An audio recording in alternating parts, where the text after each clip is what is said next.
Tag der Muttersprache? Nee, halt. Yes, I'm still Dalibor topic, still the same name, still the same company. Right. We've done this before, you know what I do. You know why I'm here, you know who I work for. We've done this before as well. We haven't done this in depth. So, 11 is interesting because it's done. It's the release you can actually use. If you go to JDK, Java.net today, and you can download the 11.02 binary from Oracle, you can, get it from OTN as Oracle JDK and so forth. And 11 was interesting for us because it was the first long-term support release under this new release cadence. So every 6 months, like I said before, this is the first that we're going to support for a long time. As such, there is, of course, a bit of a interest in getting the features you want to support for a long term for customers into that particular release. So 11 has not 12 features like 10, it actually has 17 that we completed over the, roughly 8 months of its development from February to September last year. And as I mentioned earlier, they go across the whole platform. They cover language changes, VM changes, new APIs, as well as improvements to the implementation itself. And we've done this with others. We've done a lot of work on it. Talked about this before. The thing is, why is 11 interesting from feature perspective? So what have we done here? Well, as I mentioned earlier, one of the interesting things for us is to make Java available and interesting to new developers, to students. So one thing that people struggle with when they learn Java is that it requires you to know that there is a compilation phase and that there is a runtime phase. So you have to compile stuff and then run it. And with 11, we have taken this challenge out of the platform. So with 11, you can actually just use the Java launcher to run single file applications so that you can actually write simple scripts, applications to try new APIs. A hello world application is basically a single file, and you just use java hello world.java, and it will compile this in the background and just run the thing for you. So that new developers who just trying to learn programming in the first place, and they may be as young as 10, 12, 13, whatever, actually don't have to first build up the mental model of compilation, class file, it's differently called, and all that.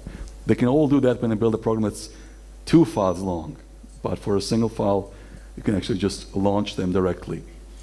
And one thing you can use this feature is to actually try out the new APIs we provide on the platform.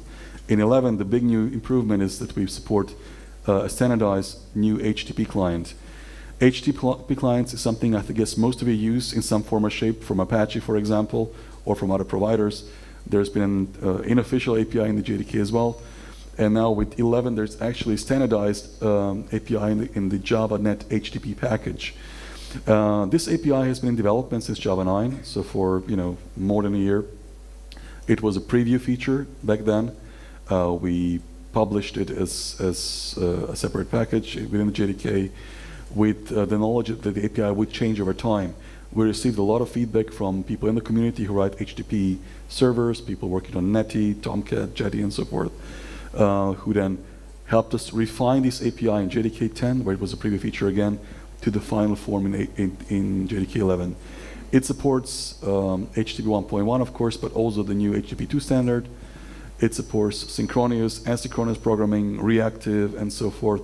And the interesting thing here is that the new release cadence also lets us actually implement support for these new standards like HTTP 2 faster and deliver them sooner to you. And the thing where this really comes into effect is TLS 1.3, which is a new TLS standard, which was just decided upon by the IETF in August last year, and we were able to have it ready for you to use in September in 11. And so this new cadence doesn't just make our life easier in terms of making it simpler for us to plan and schedule releases, it also really lets us deliver the features to you as they're developing industry standards much sooner, so you can benefit in your applications from them, making them faster in the case of HTTP or safer in the case of TLS. And so being able to follow this cadence as we produce the releases is actually a significant benefit for your own code. But I mean, APIs in some sense, APIs are easy because APIs, new functionality, everybody loves that. But we also use the opportunity of delivering new releases to look under the hood of what the JDK really does and to improve support for existing functionality. And for example, I think most of you are familiar with inner classes. Inner classes have been there since Java 1.1, a long, long time ago in a galaxy far away, right? And they've been with us for a long time without necessarily changing much in terms of the implementation. There's still effectively a class the compiler generates separately with a $sign and all that. And with 11, we looked at this mechanism and tried to improve it because there is a conceptual difference between what the developer understands to be an inner class and what the JVM sees. What the JVM sees is basically just a regular class file, and so the compiler for this inner class to actually work in accordance with Java accessibility rules has to generate some additional syntactic methods that allow the inner class to actually reach out into its nest class and access its private members and vice versa.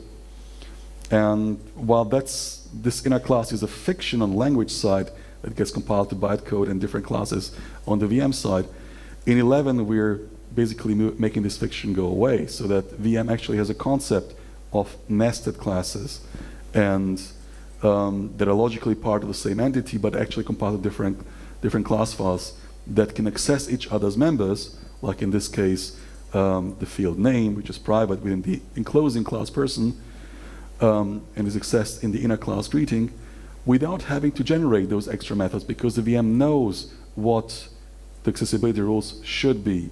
And so that means, in this simple case, your trivial inner class compiles with Java 11 to like almost 70 bytes less because the syntactic code falls away.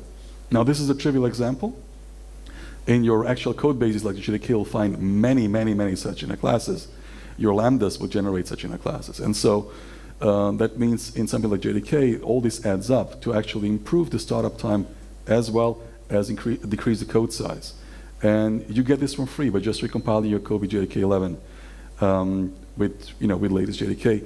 And you can, of course, still use the release flag in Java C to compile it with the corresponding APIs, with the language level for 8 or 9 or 10, and then you'll get the same behavior as before.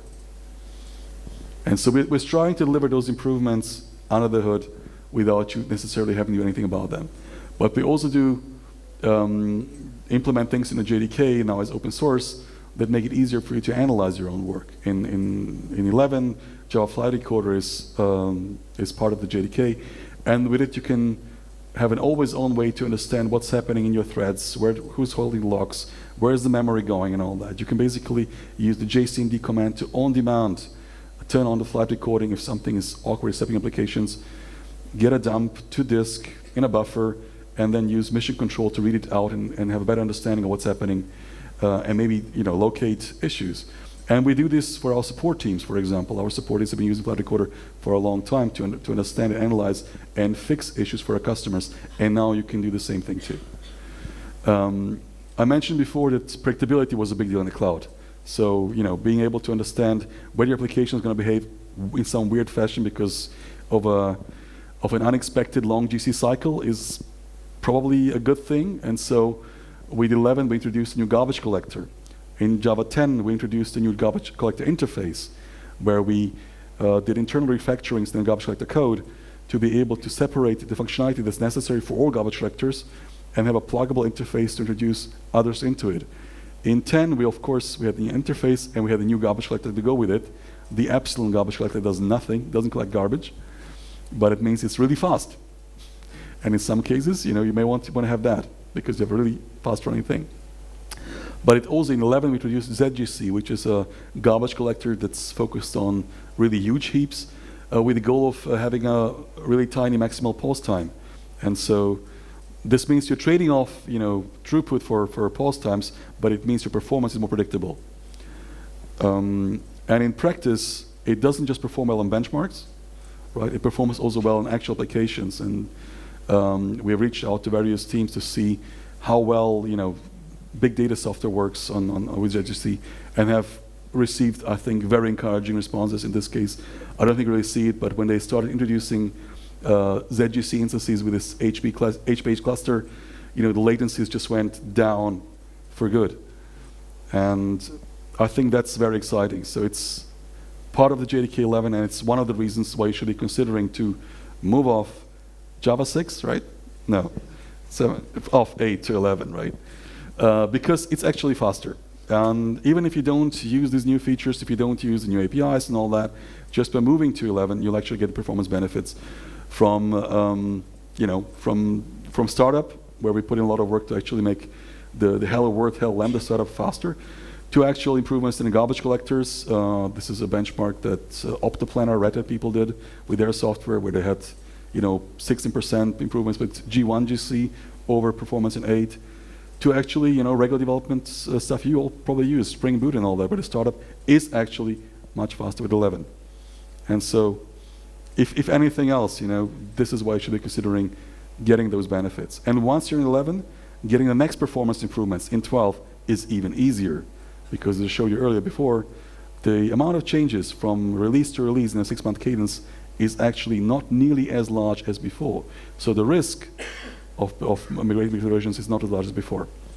And to do that, of course, you need to do a lot of reading. So, read documentation.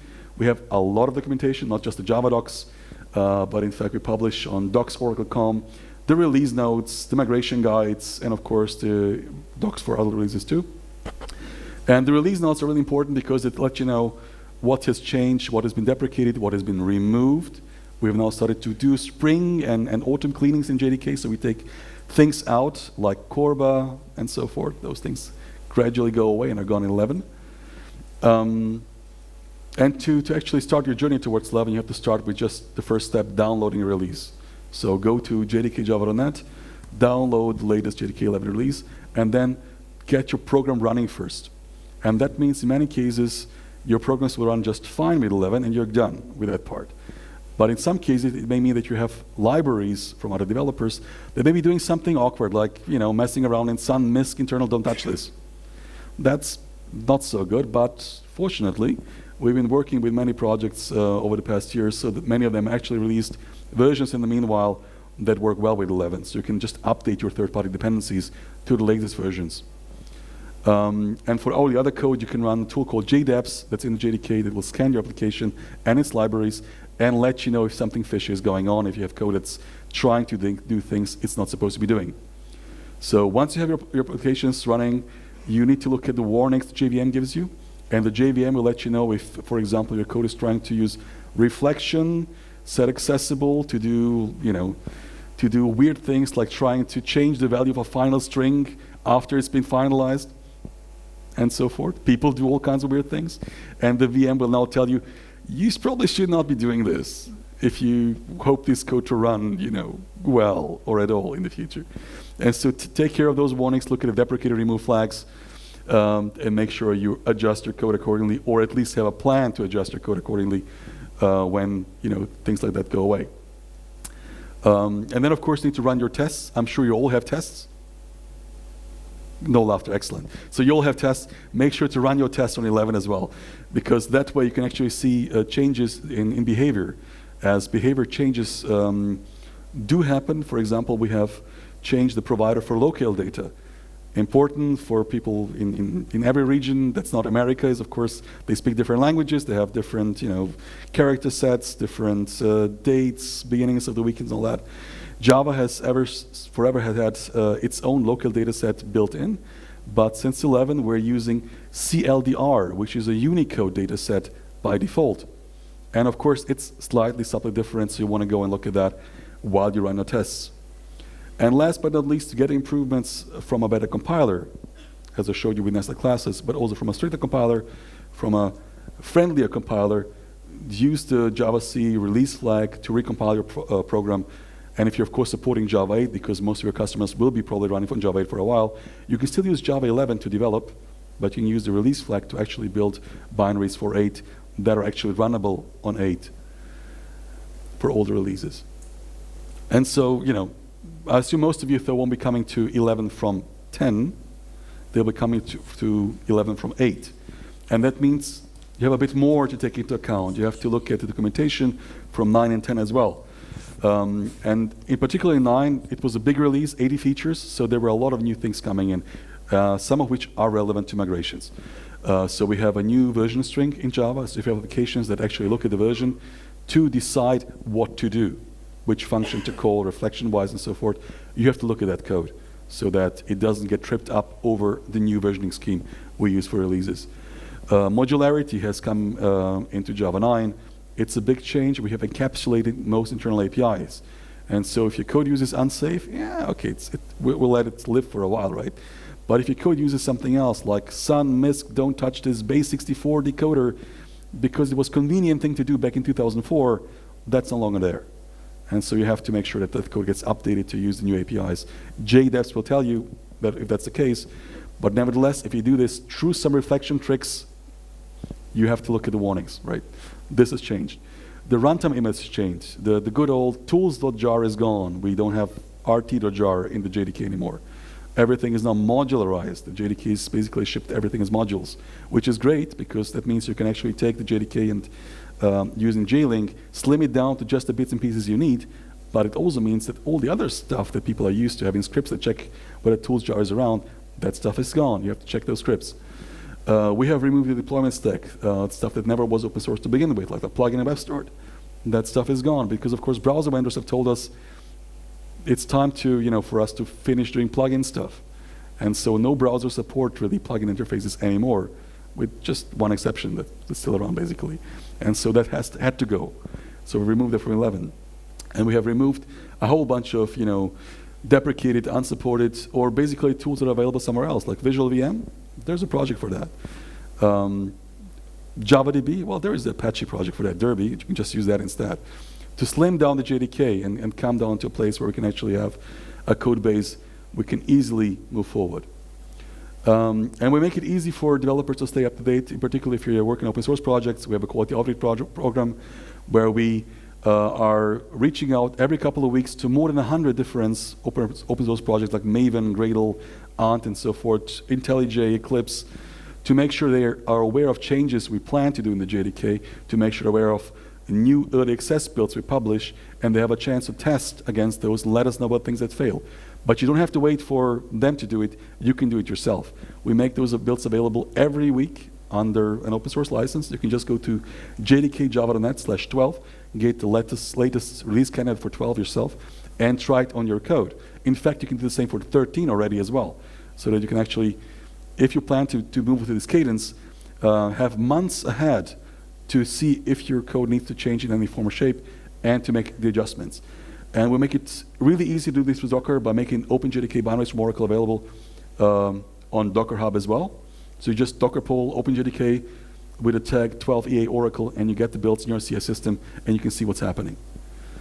Updates are there as well, and we work on them a lot in OpenJDK. Oracle has done, I think, about in these 10 years of OpenJDK, we've done about 2/3 of the work, about 15 years of maintenance in total across OpenJDK 6, OpenJDK 7 updates, 8 updates. And of course, it doesn't make sense for us to do all that work, right? With new release cadence every 6 months, we can't just do years and years of support in OpenJDK. Instead, we have a model where we're now doing maintenance every 6 months of update releases, and then we ask the community if they're willing to take on maintenance themselves. So we have in OpenJDK 4 active projects for updates, for 6 led by Andrew from Azul Systems, for 7 led by Andrew from Red Hat, for 8 led by Andrew from Red Hat, and then for updates, which is 9 and above, not led by an Andrew, by Rob from Oracle. You can still be an Andrew and work for Oracle, that's okay, right? No worries. And I'll focus on the one that I'm working on right now with my colleagues. In the updates projects, we have a project lead, that's Rob, a bunch of maintainers who are responsible for approving changes or acting as a quality filter, basically. And for 11 updates, we have a separate repository, now that we are done with it on the Oracle side, where the lead maintainer is, again, Andrew from Red Hat. And so he's responsible for accepting changes into it from the community, not from Oracle anymore. We're done with that. We're focusing on 12 updates now. And you can follow along all this development on the mailing lists. You can watch the commits in the repositories and participate in discussions there. To make this work, though, we have these transitions, maintainer transitions. They're a bit awkward for the community, I guess, because all of a sudden something's changed, but you don't know what changed. What changes is basically this, that we ask somebody else to take care of maintaining a code base by posting an email to the list saying, all right, we plan to be done with 10 by September. Does somebody else want to pick it up? And for 10 turns out, the answer was no, surprisingly. But for 11, of course, the answer was, oh, yes, we do. And so, sure, we made it happen by providing a separate forest where future 11 updates in OpenJDK can be developed by Red Hat, SAP, Azul, and whoever else wants to participate for however long they want to participate in, right? So we have an open and transparent process for development of the updates with very simple rules. You can follow all the changes that are being proposed through labels in Jira. And basically, we're looking to include any reasonable fix into an update releases for performance, for security, stability, and so forth. And that also means, though, that once the maintainers change, they may have different goals and priorities. So once we at Oracle stop maintaining a release, somebody else, Red Hat, whoever else steps in, may have very different ideas of what they want to do. They may be focused on different platforms. For example, when OpenJDK 6 transitioned, Red Hat was only focused on Linux for a long while. And that means if you're using 6 on Windows, you basically had to invest into OpenJDK 6 yourself. They may choose to support different sets of CPUs and operating systems. So if you're using Solaris and Spark, we have really good binaries at Oracle. I don't know what Red Hat's plan is, right? I can't speak for them. Similarly, the resources may be different because you may have to choose whether you want to patch what you have in place or whether you try to forward port the hotspot VM from 12, 13 back into 11. Those are all choices a maintainer has to make. And that's why maintaining release updates is time-consuming, takes a lot of effort, and that's why we make it easy for you to get commercial support if you need to, if you want to, or to actually invest yourself in OpenJDK maintenance and participate and make it better. 12 is coming up in March 19th, and so far we've hit the dates, so I hope it's going to stay this way. Again, has changes across the board, language VM, APIs. One change that's interesting is that G1 will now return memory to the operating system that it doesn't use anymore, so that your cloud environments get less memory pressure, which is good. We have made CDS support default, so your startup is just faster by default with 12. You don't have to do anything. You benefit from that. We've included support for a language change called switch expressions to make basically the cumbersome break work you have to do around switch much easier by being able to use something like lambda expressions to condense all these lines of code into just a couple of them. This really gets fascinating when you use this as an expression rather than a statement. So, instead of trying to set the number of letters for each day separate in each case, you can just do this. And it's kind of obvious what it does, right? Switch expressions are a preview feature, and so you have to enable them separately at compile time and runtime. We do this so that you actually know that this is a preview feature, that you know what that you're buying into it, and it may change in 13, or it may stay the same, depending on what your feedback is. And so you can try it out, and you can let us know whether this new switch is great for you, or if it isn't, let us know as well. New GC I mentioned, again, another low pause option, and beyond a lot of other things we're working on. And so we've done a lot to make 11 attractive for you, a lot to make it easy to migrate to. We get a lot to enable other parties to maintain 11 forward in OpenJDK. We continue to invest on our end on 12 updates and so forth. And I hope you have a great time with Java. It's a good time to be a developer using Java, and it's an even better time to actually be developing Java itself. Thank you very much.